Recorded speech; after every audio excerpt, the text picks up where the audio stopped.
Well, you've heard from my best friend, my children out here, and Kim just named all of them, saved me from missing some of them.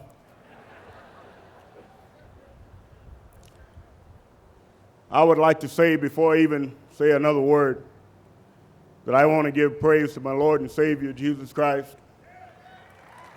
for all that he has done for me and my family.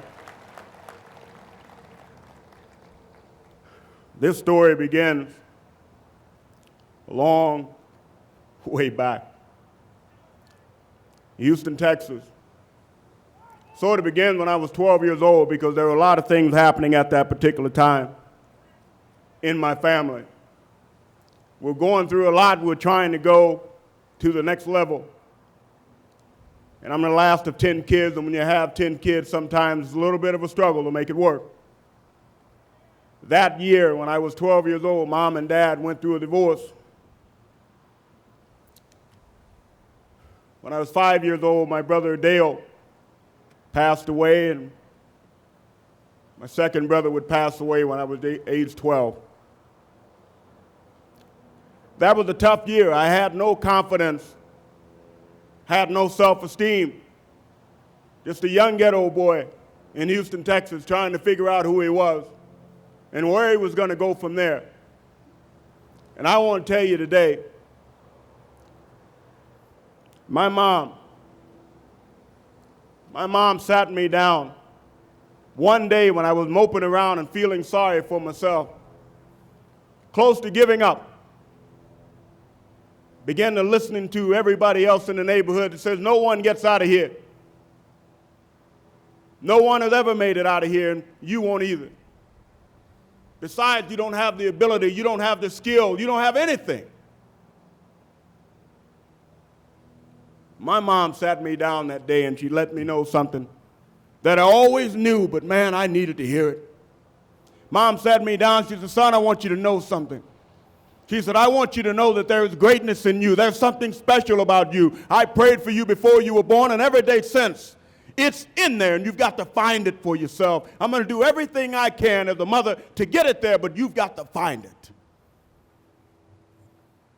She put her hands on my forearm, and she asked me if I could become the man around the house. I said, Mom, I can do that. That day, I went to my room, and I wrote down my goals. And at 12 years old, it went something like this: find a way to get a scholarship to go to college, become an All-American in college, get my degree, go to the NFL, and buy my mom a house, and take care of her for the rest of my life.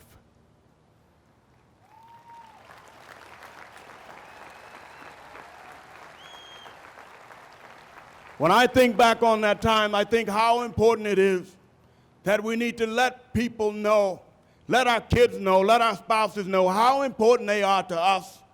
Don't keep it a secret, because that day my life began. As I think about all of the people that made a difference in my life, my mom is the start of that.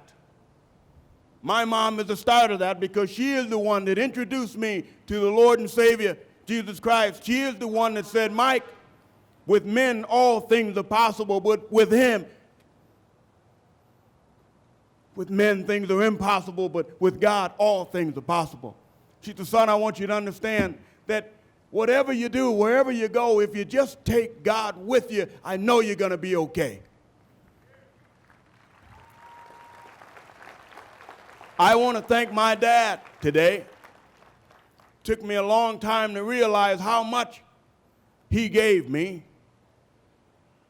Took me a long time to grow up and mature and realize that we make mistakes. But my dad, I am so thankful for him. I am so thankful for his work ethic. I am so thankful for the many people that he has helped. I am so thankful for his heart. I'm thankful for my sisters and brothers today. I'm thankful for their selflessness. I thank them. I thank my wife. I thank my children. And I'm so thankful that we can come together and get on our knees together and lift our family before a holy God. But along this road, I want you to understand that I stand here today, and I just want you to know that I know that it is not me. I want you to know that there was a tremendous investment by so many people, and that is the reason I am here. Let me introduce you to my team.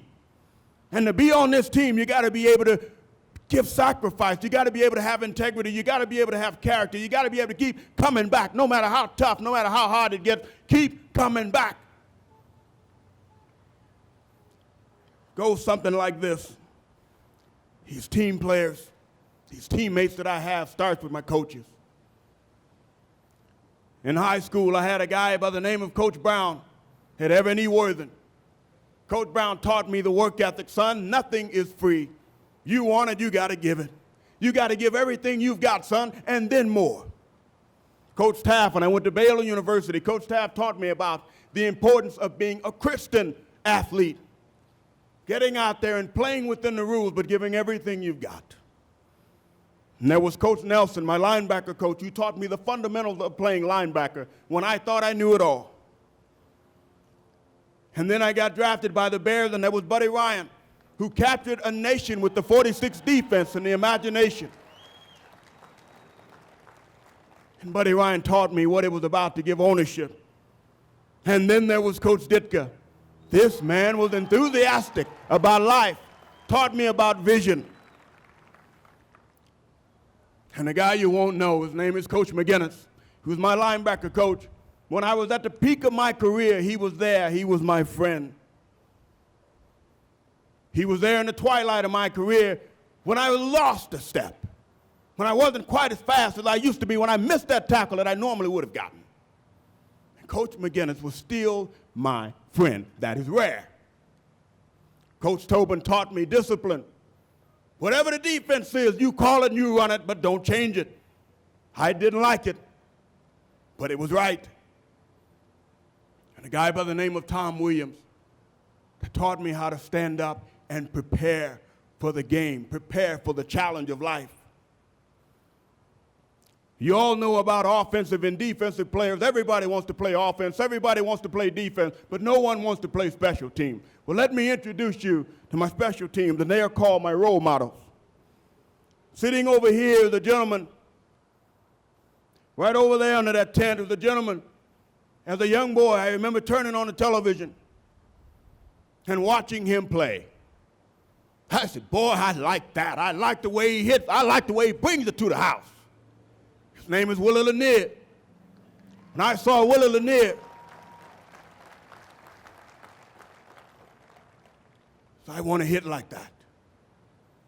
Willie was one of my role models. Roger Staubach was another because he was always consistent. And there are others. A gentleman by the name of Jim Osborne, who had so much wisdom as a player. Reeve Sorey, guy for the Chicago Bears, who taught me the etiquette of the game. Alan Page, who is here, who had so much class and so much style. Walter Payton, his work ethic was unbelievable. And Gary Fensick, who had a keen sense of business. I want to thank everybody that I ever played with the Chicago Bears and in college and in high school, because all of those guys made a difference. All of those guys contributed to me being here. And all of those guys are part of this team. I want to say special thanks to Dan Hampton and Steve McMichael, Richard Dent, Refrigerator Perry, Michael Hardenstein, and Tyrone Keeves. I want to say thank you.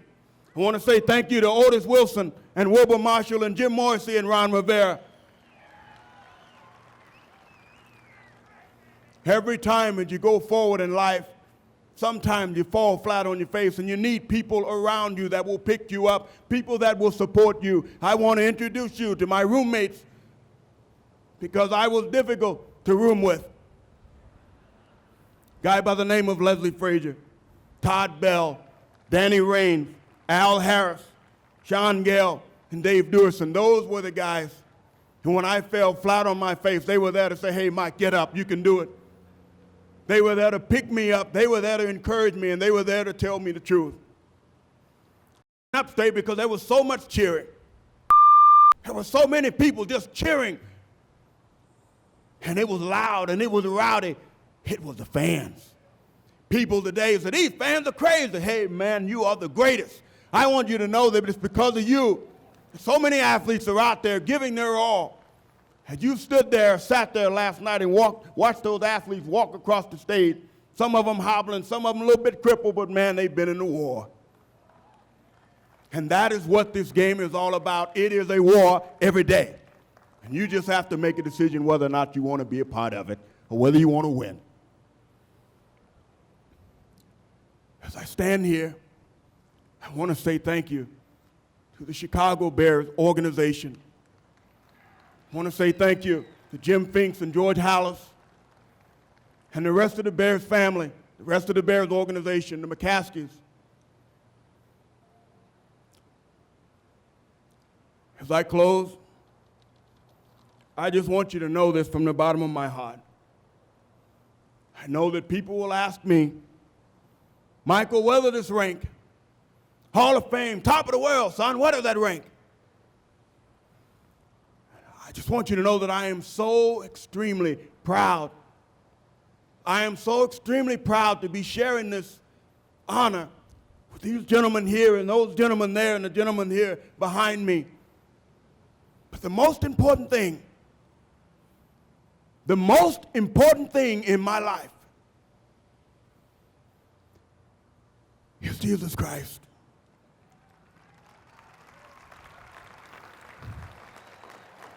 And I thank him for what he did to me. I thank him for what he did in my life. And I thank you for cheering me on. And I'm thankful for my mom and dad, my sisters and brothers. I'm thankful for my lovely wife, who has always stood with me through thick and thin and was at every game, not in the locker room, but out there outside, 20 below. And I'm thankful for my children. So with that, being in Canton has been outstanding. The people here have just been great. You people are just unbelievable. And it's been great. I'll never forget this day all of my life. Thank you, and God bless you.